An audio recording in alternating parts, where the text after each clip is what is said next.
Hello and welcome to another episode of Talk Cow Not Bull. Colin. Yeah, Noel. I should say Mongo. And you call me Ned. Ned Kelly, huh? Yeah.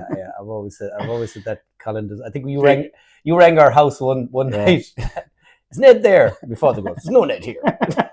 Hangs up the phone. When I rang back the third time saying, get fucking Ned on the phone. So Colin, thanks a million for showing me around the farm, because I suppose we like to try and split into two videos. Yeah. So if someone's watching the standalone one, we've a great video going around your farm and everything. And so thanks for that.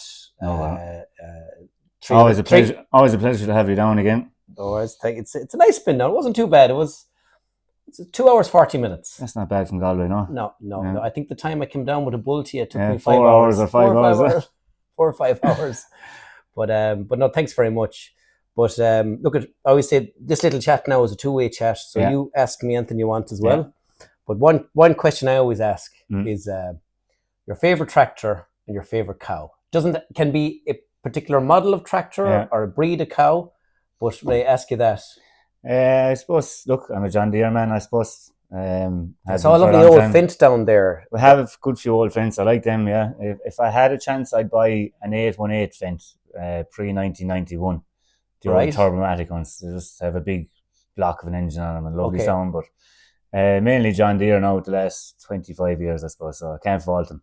And is there any old tractor from it, do you remember from past? Or I sold an actually old vintage Fent to a guy last year. I had it for 30 years. Oh, sugar. A 108S, but I sold it to a man because he was going to tune it up for putting it in, and I just didn't have the time to do it up. So lovely. So at least it was going somewhere to stay. And if the tractor left here, you wouldn't have got it done up. No, I wouldn't have had the time to do it. It was sitting below in the yard for 5 years and I didn't touch it. So I said I better send it off to somebody who will, or it's rot. Just a little bit I was with you now today. I see how busy you are. Yeah. So and come here, cow, like a cow, a particular breed or a show cow or something. Holstein Friesian cross. Yeah, Holstein Friesian cross. Yeah, I've tried a good few other breeds, but I think you can get everything you need out of Holstein Friesian. You can get a good square cow, plenty of solids. Good percentages too if you breed them right, and they last as well. So can't really fault them. Can't fault them. And then, can you think of any funny farm story? Anything from bringing in straw, going out in the oysters, fighting with your brother, fighting with your father. We've had plenty of them. I remember one day there's a guy, Pa Foley, who's worked for us for years, lovely fella. Chris the vet said, if enough people met him, he'd probably be president because he's such a wise man. But I remember one day, he was a great man for pints of Guinness and large bottles of Guinness. And we were blowing the yard one day and he'd false teeth from a young age and he was dying sick and he'd no bottle of Coke. So over to the cow trough and just like this in the top of the cow trough, sweeping away the green algae and the grass and bits of side of his throat and stuck his head into it and drinking away like a cow out of it. But up he popped that in, the teeth were gone, down the bottom. So head in, down to the bottom with the hands, sucking through the 3 inches of silage in the bottom, got him out, bit of a rinse and into the mouth and away he went. Way. Yeah. No. But he's still drinking bottles of Guinness over Murray's to this day anyway. So. And still has the same teeth. Still is the same and still as nice as ever and as wise as ever. Come here, I suppose, and again, thanks for the walk around the farm. And Colin, we know each other a long time, 30 years, but why do you do this? Why are you farming so much? And why? There's plenty of other things we could be at now. Yeah, I don't know. I suppose I enjoyed it as a child growing up. I suppose always out and about in the farm when I was younger. Loved, I suppose, farm machinery too. I suppose I had a grow for that too, as well as cattle. So I never saw myself doing anything else. Look, I know there's better careers, more money out of other things, but I enjoyed the freedom to farm. Yeah.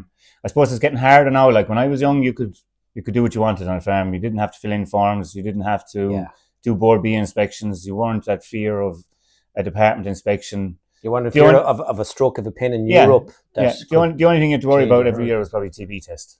Yeah. That was the one day you might be worried when you were younger. But now you wake up every day now and you read the paper and they're trying to put the fear of God into you. So you kind of have to stay positive, put that to one side, stay farming as best you can. And, I'm using more admin people, I suppose. You're relying more on your accountant. You're relying more on somebody to cover the side of it, like your paperwork and paperwork, evidence, like you're using somebody from like Teagasc or But an independent guy doing all the derogation stuff, and this year now I'm taking on a crowd to do all the board beer stuff. So they'll just come in once a month and they'll record their medicines, their sprays, and everything like that. So I've heard of them. Yeah, I've heard there's a couple of different people doing it, I think. But like, and we both were it. talking a little bit today about our own next generation. There's no pressure on them if they want to. But like, both of us we're only landlords for the next generation. That's all. Yeah, you're just trying to like improve the land. Yeah. Keep biodiversity and everything there. Like I'm bounding an SAC. All my land is beside an SAC, special area conservation. So we have loads of biodiversity, birds, seabirds, you know what I mean? And we can't change our style of farm within 300 meters of that. So I'm dairy farming now. If you wanted to change the type of production you're doing, probably could stay doing, beef or sheep or something like that. But going into tillage, I don't know if it'll be an option. No. And like coming in next year is the derogation, and because we're beside an SAC, we'll probably be the first ones to suffer that with the new stipulations from Europe. You'll get hit first. Yeah, I think so. And come here, I think we covered a fair chunk of it there, but I like to ask the question, if we were to sit down here in 3 years' time and look back, what would have been a great 3 years for you in business and even personal? So in 3 years' time, we'll be both the other side of 50. We will. So I'd say if we lose the derogation, farming will be a very different scenario. Even within 3 years. Yeah, well, if derogation has gone 26, they might step it down over a few years back down to 170, but I'd say within 3 years we'll be at 170. So will I be renting as much ground, or will I cut back the cow numbers? Explain to people what 170 means. So we're allowed at the moment, last year we were allowed 250 kilos of organic nitrogen per hectare, and that's roughly cow to the acre, isn't it? Yeah. So if we go back to 170 kilos of nitrogen per hectare, so you divide that into, so it's probably a third less. Mm-hmm. So that means instead of 2.5 cows per hectare, we're probably at 1.8, 1.7, are we? 1.8, yeah. So that's what we're back to easily. So we'll be going from 200 cows back to 130 cows, and I'll still have to rent all the ground I have now. Yeah. And renting ground isn't cheap. It's only going one way. It's only going in one way, yeah. So I think I'll have a net, my loss will be, off the top end will probably be somewhere between 60 and 90 grand. Just like that? Yeah. Pure in your pocket, yeah. So that's going to be a big hit to take. So we're worried about derogation, it's a huge topic, not only in Ireland, but across Europe, But come here, technologies in the last while. We saw your own unit for the oysters, which is very interesting. Yeah. But is there any particular, like say from when you and I were young pups in Reseath, what technology you think on the farm or dairying has made life easier? Or your favourite? So yeah, look, the new milking parlour was a big change in my life. So milk recording every day, yields, feed to yield, auto drafting was the biggest one, and the use of sex semen, so that could drive on my genetics. So I think the biggest thing you can do in any farm is genetics. Genetics. Yeah. Okay. So, genetics in cows, genetics in grass, in your maize crops, whatever, you know what I mean?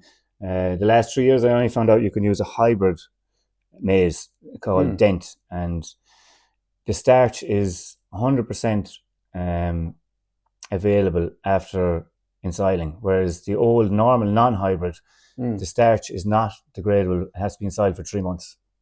Okay. So I didn't know that. So it was at a grass walk with what's the name of the company? It was Southern Fuel. They did an open day, and there was an American agronomist there, and he explained that to me. So I found that interesting.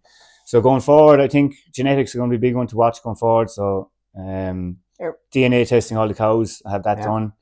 And what did you get from DNA testing all the cows? So I sell calves, breeding heifers. I don't keep. Before I used to calf heifers and sell them as calf heifers, but with the derogation now and stocking rates, you have to watch your stock. So the most profitable animal is the milking cow. So I just keep milking cows, my own breeding heifers and my own breeding heifer calves. And the last 10 years since I got the collars and bred sex semen, I was selling heifer calves at 6 weeks of age or 4 weeks of age, and had good customers because they were getting high EBI calves, high production calves out of good cows, out of my best, say, 60% of cows. Yeah. So I think going forward, probably more tweaks on data and monitoring. Like you're using the Smack Tech. Yeah, so that's very good. Like, I think, yeah. You know what I mean? Because they have calving alerts and everything, don't they? calving alerts, mastitis, suspected aneurysm or whatever. Like, and they so like like, anything that you know, water intake. Yeah, so you can get up in the morning, check your phone, and say that cow needs attention. You text or email your vet or WhatsApp him. He'll be out at 9 o'clock or 10 o'clock. You draft the cow automatically from your phone. So even if you're not milking the cows, like you've 2 or 3 other businesses, you can just go through that, draft them out. Whoever's milking the cows, or even if it's a robot in the future, because I think they're coming up with a robot for the herringbone. So like the robots at the moment are the cows come in themselves, but for some farmers that doesn't suit. For me, I looked at robots 10 years ago, but my farm is split by 3 roads. So I would have to build tunnels and do all that kind of stuff. So it just didn't suit. But I think if you had a robot milking the cows, so you could do that.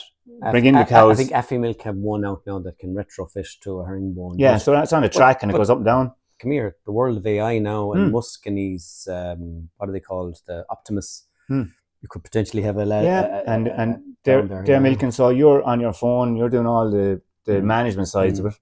Then halter is a new thing I've seen in New Zealand. Have you heard of that? Yeah, the zero. Yeah, so if we could get one system, like it can do your drafting, your auto ID, and even AI can go through the thing in the morning and say she needs to be drafted. We don't even have to do it. So you program the AI to go draft that cow. She's for AI. That cow has an alert for abomasum, check her temperature, do all those kind of things. And then also with AI, they can do the body score conditioning with cameras. They can do lameness scoring with AI cameras. So like for us with the smart bolus, or for me in particular, I think telling the story, my farm manager on his own farm he was knocked out of action with a bull, so I had to go down milking. Which then I had to go at the job during the day. There's no ways I'd be down the field checking. And it looks like we're working out about 4% empty, which is great. Yeah, very good. There's no ways. Sure, I'm not even the best at checking if a cow was in the heat or not. I wouldn't be out there enough. So I should the bolus, and if we get the drafting on it. Yeah, and like halter, then again, halter is a new system where the collars fence the cows in. Yeah. So you just move them and that would work well with the robots too. So it hunts them out of the field, opens the gap, alarm goes off. We'd be basically taking up all the fences, open up the land, and strip grazing it. Staff is getting so hard. I used to have one full-time guy and a part-time guy and me. Now it's me, and the full-time guy is 40 hours a week, but he's not 60 hours a week like I used to have. Yeah. So I'm covering his 20 hours. So the more things we can get like that, maybe one man can run 180 cows on his own. And come here, we were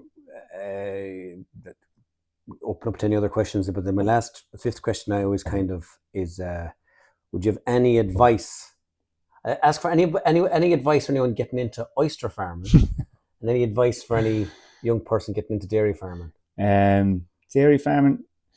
Look, I know we do long hours at the moment, but there is systems out there where you can do a 50-hour week. Maybe in the spring it might be a few hours more, but we can get, I know in the summer there, this year I'm busy because I'm doing the oysters as well. That's my second job. But if I was just dairy farming doing 180 cows, I could probably start at 7 o'clock in the morning and be finished at 4:30 in the evening. Yeah. Because I sometimes I milk at 3. If there's a match on and I want to watch it, I milk the cows at 2 o'clock.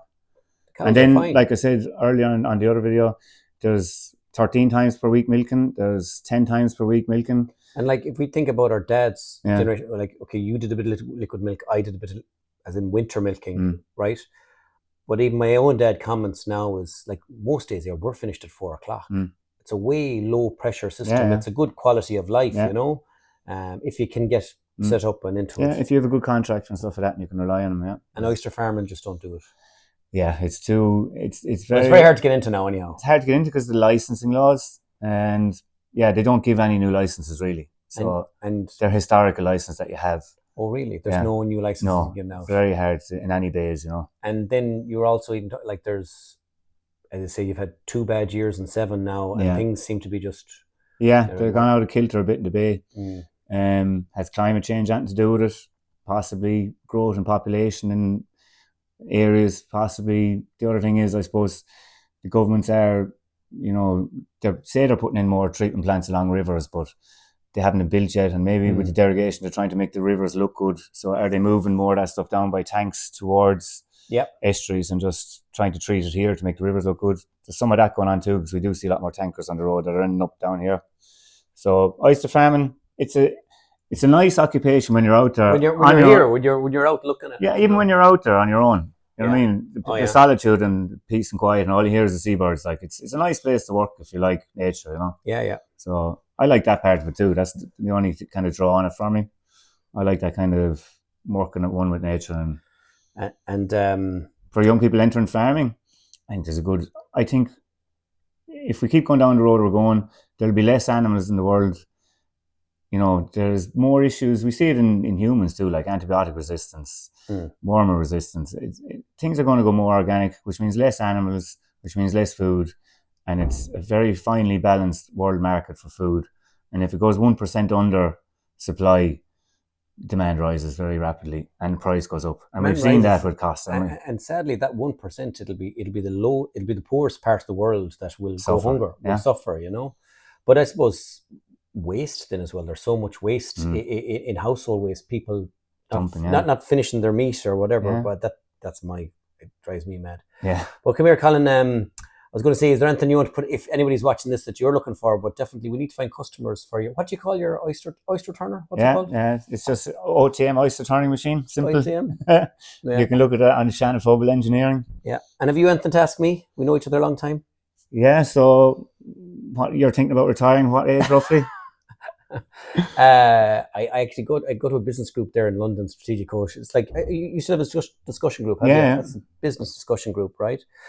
The Strategic Coach, I'll never stop working. Yeah, I love my job. I might be only making these videos or something, but because I'll always have an interest. Yeah. I might only be working one day a week or a few hours, but I'll always be doing something. But I suppose for me now, my company is 13 years old this year, is it? And I suppose I have a great team, and it's about making them specialists in their own field and supporting them. And sure, have a bit of crack. Yeah. If I can come up and interview you over a few years. Yeah. Have an old video blog. That's it, John. Yep. That's it. Yeah. So, and best of luck now with the old travelling around doing interviews with all your old friends. Yeah, exactly. Where do we go next? Who should I interview? You were always a great man at getting a career out of nothing, but you've got a good one now, haven't you? Yeah, exactly. Who else should I interview out of Reese Heath? What about? I think you should do them all for the crack. No, Paddy, Jeff Hannon, come get Jeff Hannon. Yeah. Okay, we'll get around to as many as we can. Yeah. Thanks, Colin. Man, mind yourself. Thanks.